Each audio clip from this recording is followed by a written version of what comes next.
السلام علیکم ناظرین، ہم آپ سے 3 سوالات پہلے پوچھنا چاہتے ہیں۔ کیا آپ لوگوں کو معلوم ہے کہ مسلمانوں کا سب سے خطرناک کون سے 2 دشمن ہیں؟ کیا آپ لوگ جانتے ہیں کہ یہودیوں کا کیا عقیدہ ہے دجال کے بارے میں؟ کیا آپ لوگوں کو معلوم ہے کہ دجال پاکستان میں ہے؟ ناظرین، اگر معلوم نہیں تو ویڈیو کو آخر تک ضرور دیکھیے گا، ورنہ ایسی حیرت انگیز معلومات آپ کو کہیں بھی نہیں ملیں گی۔ اور ہم جو بات بھی کریں گے حدیث کی روشنی میں دلیل کے ساتھ کریں گے۔ ناظرین، دنیا میں مسلمانوں کا سب سے زیادہ خطرناک دشمن 2 ہے۔ ایک شیطان ہے اور دوسرا دجال ہے۔ دجال کو اللہ تعالیٰ نے مشرق کی جانب زمین میں ایک جزیرے میں قید کر رکھا ہے، جو کہ قیامت سے پہلے اللہ تعالیٰ دجال کو رہا فرمائے گا، اور یہ مسلمانوں کا سب سے بڑا فتنہ ہوگا۔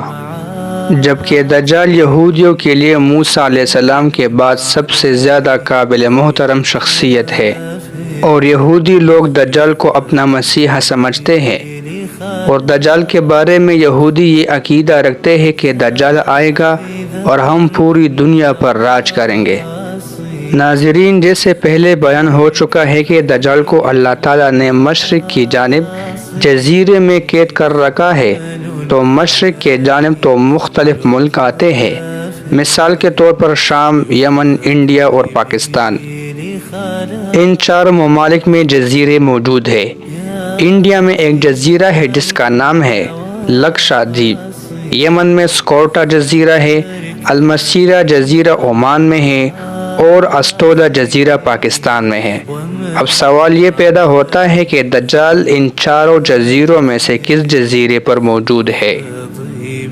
ناظرین، جب ہم آپ کو حدیث کی روشنی میں ان حیرت انگیز راز سے پردہ اٹھائیں گے تو یقیناً آپ لوگوں کے رونگٹے کھڑے ہو جائیں گے۔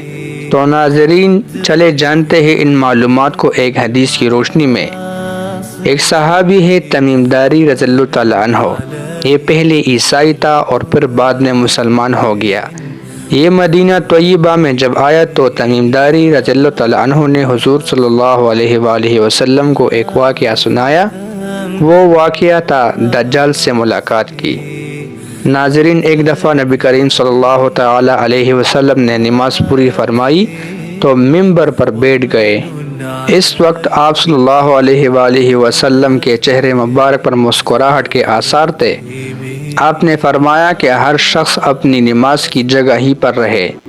پھر فرمایا، کیا تمہیں معلوم ہے کہ میں نے تمہیں کیوں جمع کیا ہے؟ لوگوں نے کہا، اللہ اور اس کا رسول بہتر جانتے ہیں۔ آپ نے فرمایا، اللہ کی قسم، میں نے تمہیں نہ کسی چیز کا شوق دلانے کے لیے جمع کیا ہے اور نہ کسی چیز سے ڈرانے دھمکانے کے لیے اکٹھا کیا ہے، بلکہ میں نے تمہیں یہ بتانے کے لیے جمع کیا ہے کہ تمیم داری پہلی عیسائی تھا۔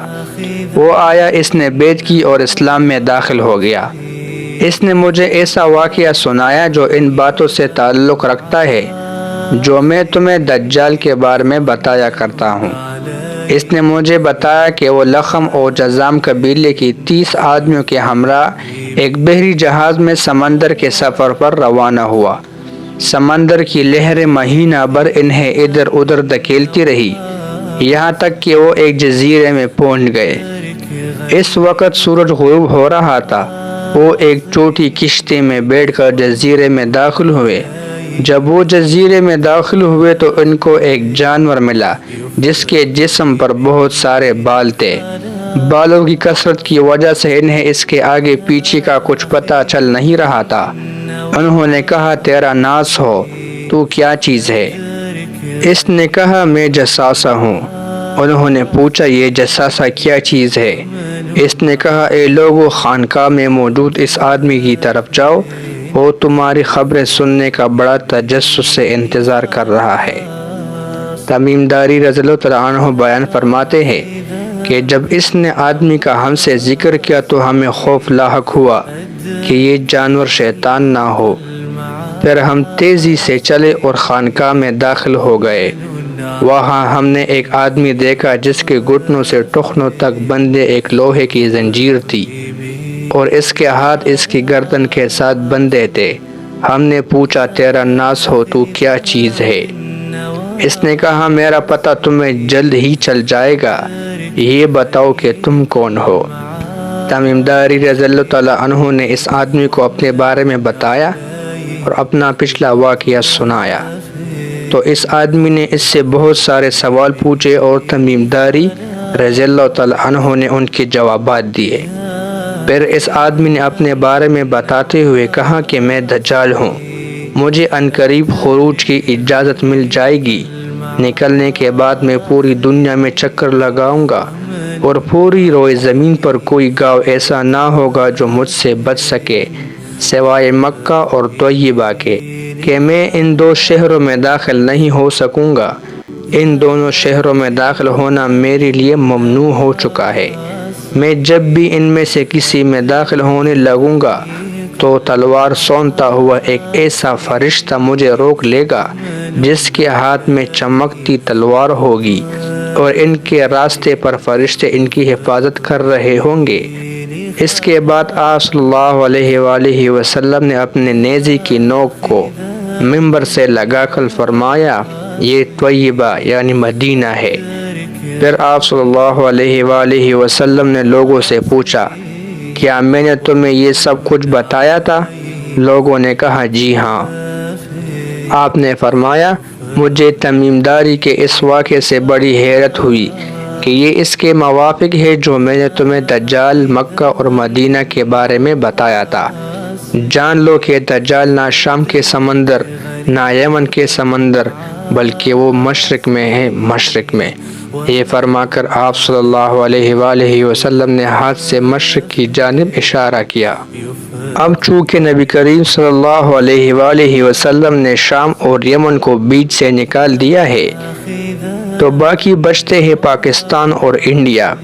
جیسا کہ آپ لوگوں کو معلوم ہے کہ انڈیا اور پاکستان پہلے ایک ملک تھے، ہندو اور مسلمان اکٹھے رہتے تھے، تو نبی پاک صلی اللہ علیہ وآلہ وسلم نے مدینہ کے منبر پر بیٹھ کر دجال کے جزیرے کے بارے میں جو اشارہ کیا، تو اگر ہم مدینہ سے ایک سیدھا سا لکیر کھینچے تو یہ بالکل سیدھا اسٹولا جزیرہ پر آتا ہے جو کہ پاکستان میں موجود ہے۔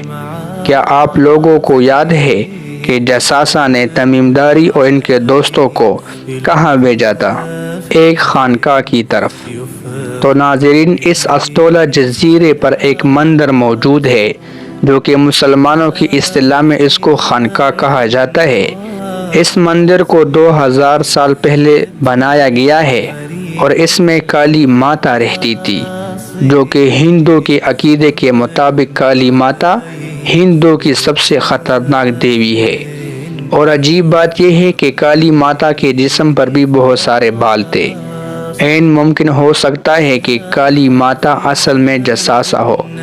خیر اس کے بارے میں کوئی دعویٰ نہیں کیا جا سکتا، لیکن حدیث سے تو یہ واضح ہوتا ہے کہ دجال پاکستان کے جزیرے اسٹولا میں موجود ہے۔